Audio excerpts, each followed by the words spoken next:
Labaw sa gipangandoy ang tanan gitinguha, nga mo ngari sa kasing-kasing ko.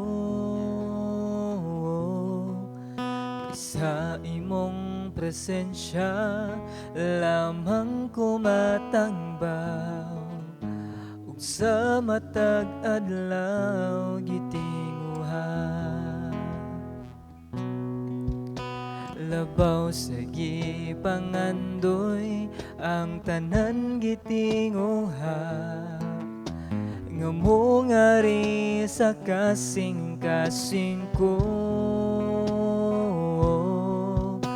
Kaysa imong presensya lamang ko matangbaw, ug sa matag adlaw gitinguha. Sa presensya mo, sa presensya mo may kaayuhan.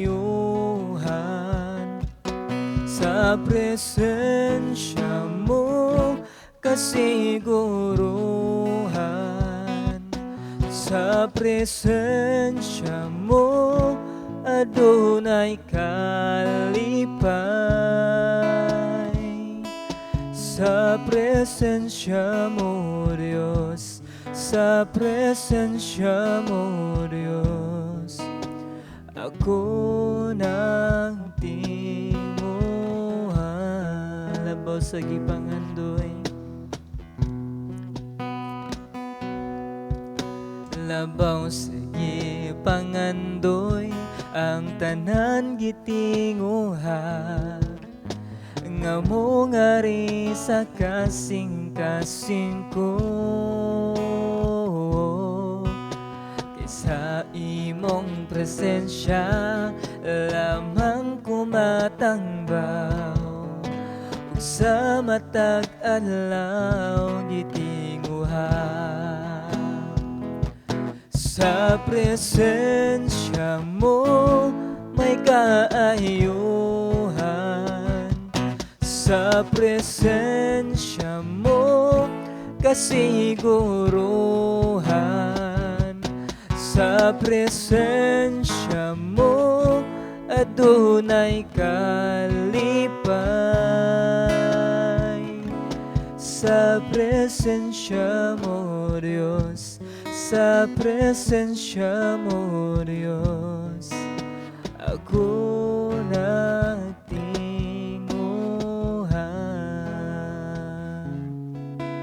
Ako nagtinguha. Ako nagtinguha.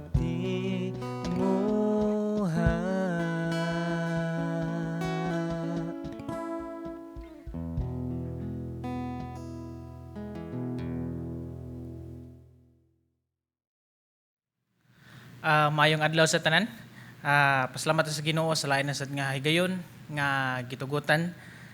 Nga din makatuna punta sa iya nga pulong og ako nagalaom ug nagaampo nga kamo karon nga naminaw sa pulong sa Ginoo sa naa sa maayo nga kahimtang og kahimsog.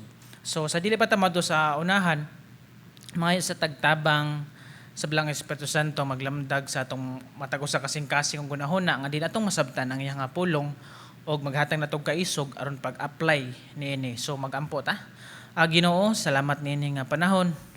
Salamat Ginoo nga lain na sad nga adlaw nga magipasinati diin kami magatuon sa mga pulong, magahisgot sa mga pulong. Tabangin matag usamahan karon nga makadungog sa mga pulong nga malamdagan ang matag usa namo kasing-kasing ug gunahuna bisan pa nako amahan nga magdala sa mga nga pulong. Tagay ko Ginoo og langitnon nga kaalam diin amo akining masabtan Ginoo. Amo kang daygon pasalamatan sa walay katapusan, amo isalig kanimo ang tanan sa ngalan ni Jesus. Amen. So karon maghisgot kita og unashamed or kanang dili maulaw. So pero negative kayo sa usa ka Kristohanon nga, uy, Kristohanon siya bagaag na ang ning Kristohanon ay. So sa another nga aspect nga ato ang tan-awon, dili maulaw or dili mahadlok, walay kahadlokan, walay kaulawan, kanang dili mutago. So inana ang ato ang aspect nga makita karon. So walay kahadlok ana dili maulaw. So ato nga passage naron nga sa ikaduha nga Timoteo 1 versikulo 7. So now kaning kahadlok naay klase-klase nga kahadlok. So now naay mga tao nga mahadlok og dugo. So gitawag na nato og hemophobia.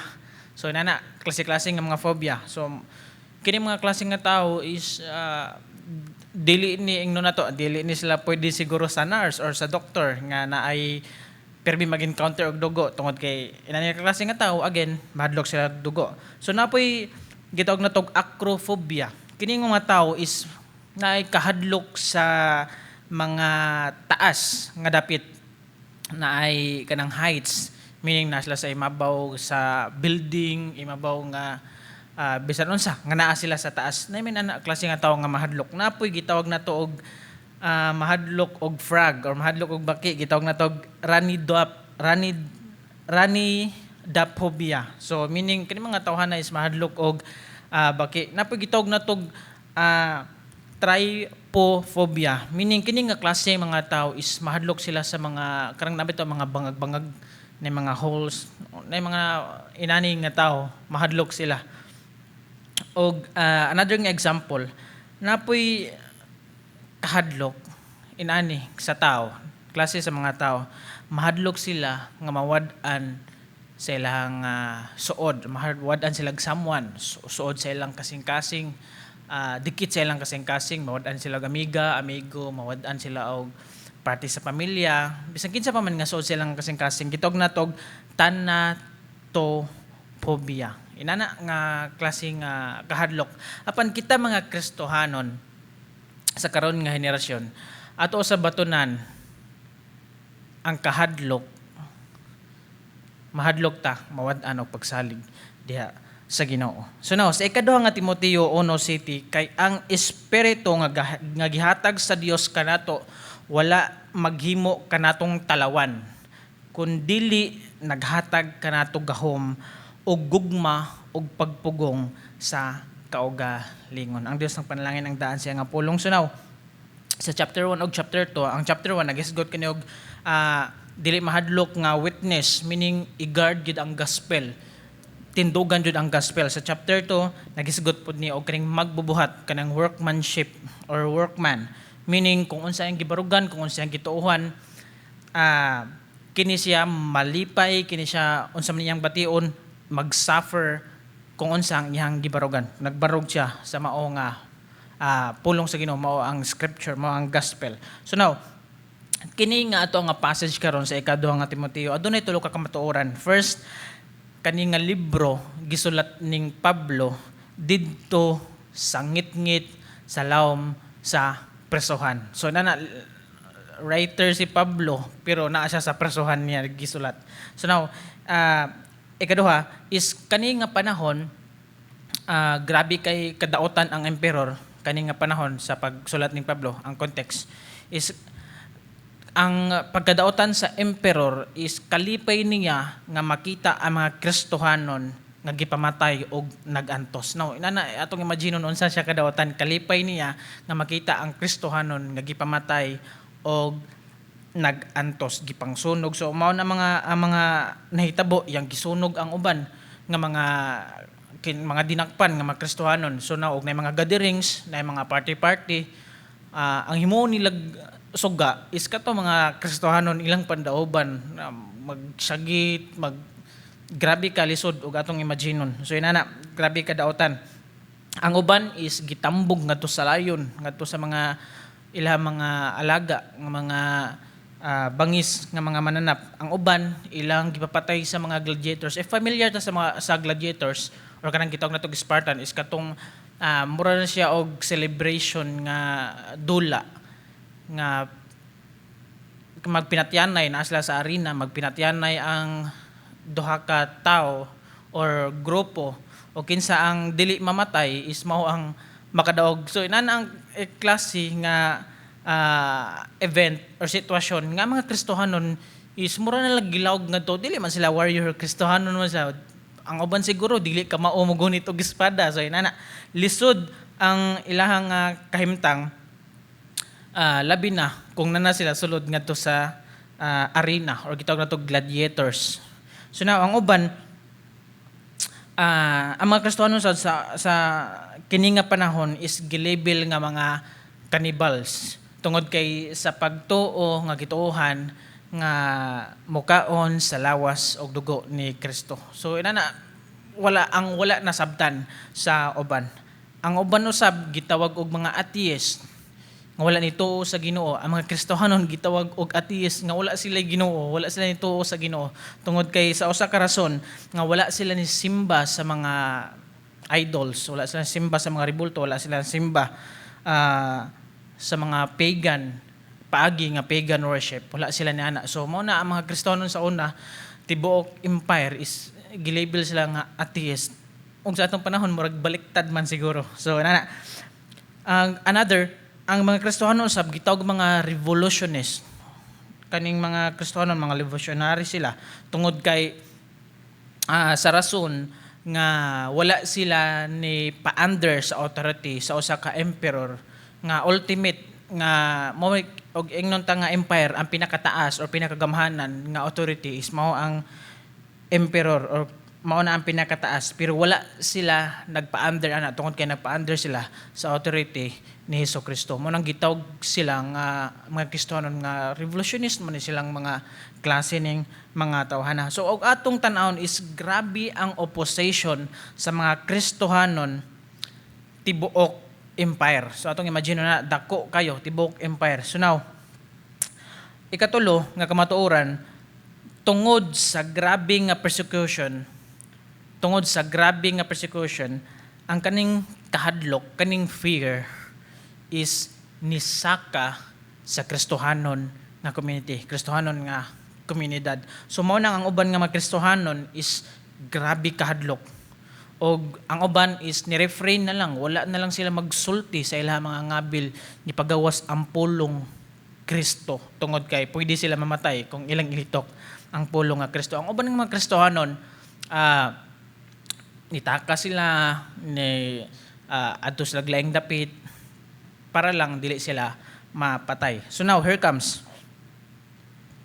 sa ato nga passage sa ikaduha nga Timoteo 1:7 akong balikon kay ang espiritu nga gihatag sa Dios kanato wala maghimo kanatog talawan kun dili naghatag kanatog gahom o gugma o pagpugong sa kaugalingon. So adunay upat kamatuoran ato ang tan-awon diri. So una, ang Ginoo wala naghatag natog espiritu sa kahadlok. Sa ato nga bersikulo kay ang espiritu nga gihatag sa Dios kanato wala maghimo kanatog talawan. Meaning talawan or hadlukan or gitawag natog coward or kanang lack of courage, wala siya kadasig or wala siya paglaom. Inana nga klase nga tao dili inana ang gihatag nga espiritu gikan sa Ginoo. Dili inana ang gihatag sa Ginoo nga espiritu. Nga klase sa espiritu. So pangutana, asa man gikan ang kahadlok? So atong balikan asa gikan ang kahadlok, atong balikan ang pinakauna sa Biblia is panahon ni Adam ug Eve didto sa paraiso. Well, ang apila mga bata kabalo ni ini nga storya nga nakasala si Adan og si Eva og nitago sila.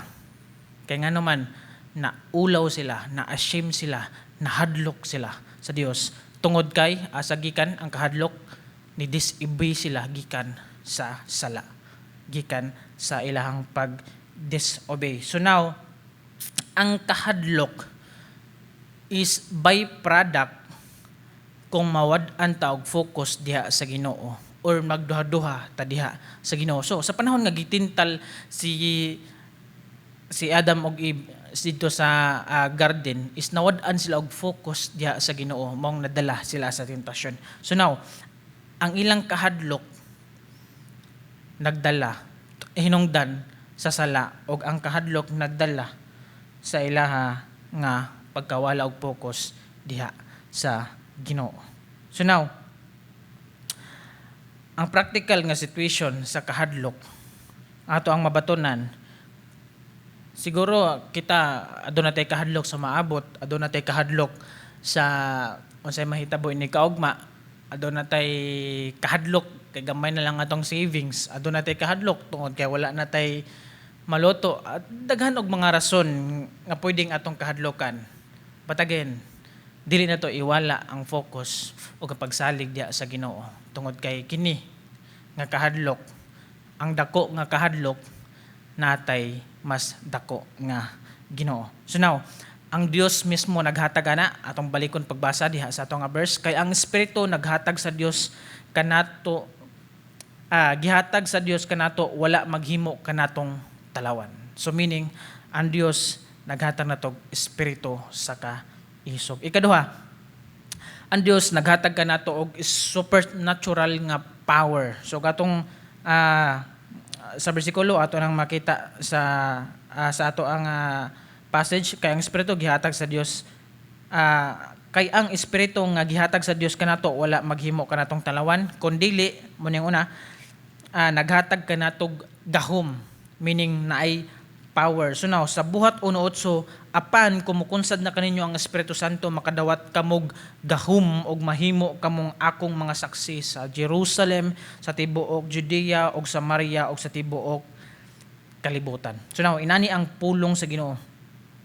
Ang word nga dunamis ang root word niya nga atong pwede ma-derive sa English nga language kay gitawag natog dynamic or dynamite, meaning ang gospel or ang pulong sa Ginoo is dynamic. Tungod kay ang Dios mismo dynamic o grabe ni ka-powerful. Gikan na sa Dios ang pulong Dios. Kung mutuo ta nga ang Ginoo gamhanan, mausab ang iya nga pulong. And then kana gihatag kana nga pulong, gihatag diri kanato ug naanay gahom nga pag-usab sa matag usa ka kinabuhi sa tao. Sa Roma 1:16, dili ko ikaulaw ang maayong balita kay kini mao ang gahom sa Dios aron pagluwas sa tanan nga motuo. Again, ang Dios wala naghatag natog espiritu sa pagkatalawan kundi gihatagan kita og gahom. Ikaduha, gihatagan kita katulo, gihatagan kita og gugma. Paghigugma. So now, wala naghatag natog talawan kundi gihatagan ta gahom o gihatagan usab kita og gugma or paghigugma. Atong sayran dira sa unang Juan 4:8 nagingon nga bisag kinsa wala nahigugma, wala nakaila sa Ginoo tungod kay ang Ginoo gugma. God is love. So now, ang Dios gugma, source sa gugma, source sa tanang butang, source sa gugma, iyang gi-pour out, iyang gihatag, iyang paghigugma, gi-display sa iyang anak nga si Jesucristo nga nanato. O kining gugma nga atong nabatunan is mausab ato ang gi-display, i-share ngadto sa uban. So now, sa unang Juan 4:18, walay kahadlok diha sa gugma. Again, walay kahadlok, nagisgot ang kahadlok. Walay kahadlok diha sa gugma. Ang gugmang hingpit magwagtang sa tanang kahadlok. Busa kon mahadlok gihapon ang tao, wala pa mahingpit ang gugma diha kaniya kay ang kahadlok may kalabutan man sa silot. So again, ang Dios wala naghatag natog espiritu sa pagkatalawan, kundi naghatag natog gahom, naghatag natog gugma, ug sa katapusan naghatag natog pagkontrol or gitawag natog self-control. Sa ato nga bersikulo, kay ang espiritu nga gihatag sa Dios kanato wala maghimo kanatog talawan kundi naghatag kanatog gahom og gugma og pagpugong sa kaugalingon, which is mao na ang kanang self-discipline or self-control. So now, ang ma-derive nato nga word ini is kaning sound mind. Kana bang nindot, kalma, hapsay ang hunahuna, meaning na siya disiplina sa iyang kaugalingon, na siya pagpugong sa iyang kagulingon. So dili na stuck lang diri sa hunahuna, kundi ipakita usab na diri sa action. So sometimes ang kaning mga Kristohanon gitawag ang uban mo ana mga Kristohanon no, grabe na kay mga problema. Pero nganong malipayon gapon sila, kalma gapon sila. Nana mo tawag. Ang wala nila sayray is ang Dios mismo mao'y naghatag ni anang pagpugong sa kalingon na ay kalma nga nahuna ingon man sa buhat. So now, ang Dios mismo naghatag ana pagdisiplina, meaning ang magtotoo, ang matag sa Kristohanon nga nituon ining butanga sa aspect, bisan unsang aspect sa iya nga kinabuhi. Ang Dios mismo naghatag ana og control og disiplina, whether positive or negative, bisan unsa man ang circumstance sa iya nga kinabuhi, aduna siya'y pagdisiplina. So now, iyang ma-exercise, ma-allow sa iyang kagalingon nga kaning tawhana kaya niyang modaog sa usa ka sitwasyon nga dili kinahanglan niyang ipanghambog tungod kay naa siya disiplina. Dili pod kining usa ka tawo kaya pod niyang ma-exercise or ma-experience ang usa ka sitwasyon nga failure siya pero dili siya ingon nga wala na ipaglaom tungod kay naa siya pagdisiplina. So inaana ang disiplina nga gihatag sa Dios sa matag usa ka nato ingon nga mga Kristohanon.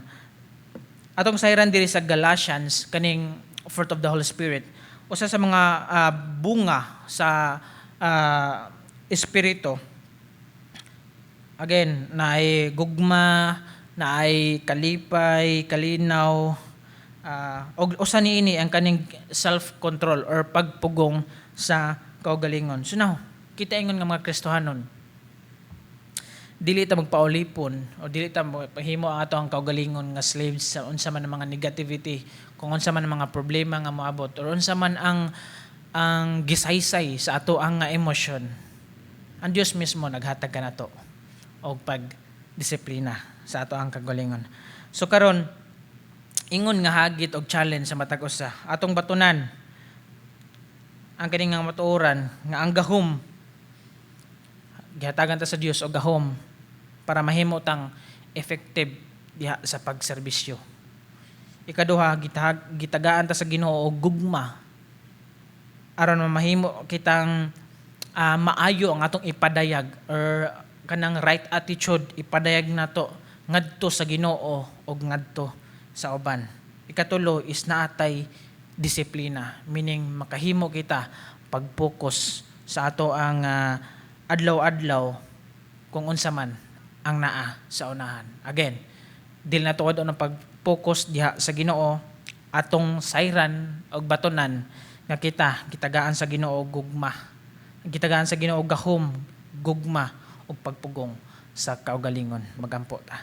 Ginoo, salamat sa imong nga pulong nga nag-remind namo ining mga taknaa. Salamat amahan din among nasayran nga ikaw ang source sa tanan og labaw sa tanan man ikaw ang naghatag kanamog kaisog kun dili ang pagkatalawan. Salamat o Dios nga nag-remind imong mga pulong nga naghatag ka namog gahom, naghatag ka namo Ginoo og gahom para amo ang sayran nga kami Kristohanon imong mga anak kung unsa man ang mga pagsulay moabot sa mga kinabuhi amo ang i-yield among isalig diha kanimo o Dios tungod kay ang gahom nga among nabatunan is nimo nagikan. Salamat o Dios, padayon ka namong daygon, pasalamatan. Salamat sa imong agin pag-remind sa imong pulong, gahom o pagdisiplina sa imong kagalingon. Amo kang daygon, pasalamatan sa ngalan ni Jesus. Amen o amen. Sa presensya mo may kaayuhan, sa presensya mo kasiguruhan, sa presensya mo adunay kalipay, sa presensya mo Diyos, sa presensya mo Diyos.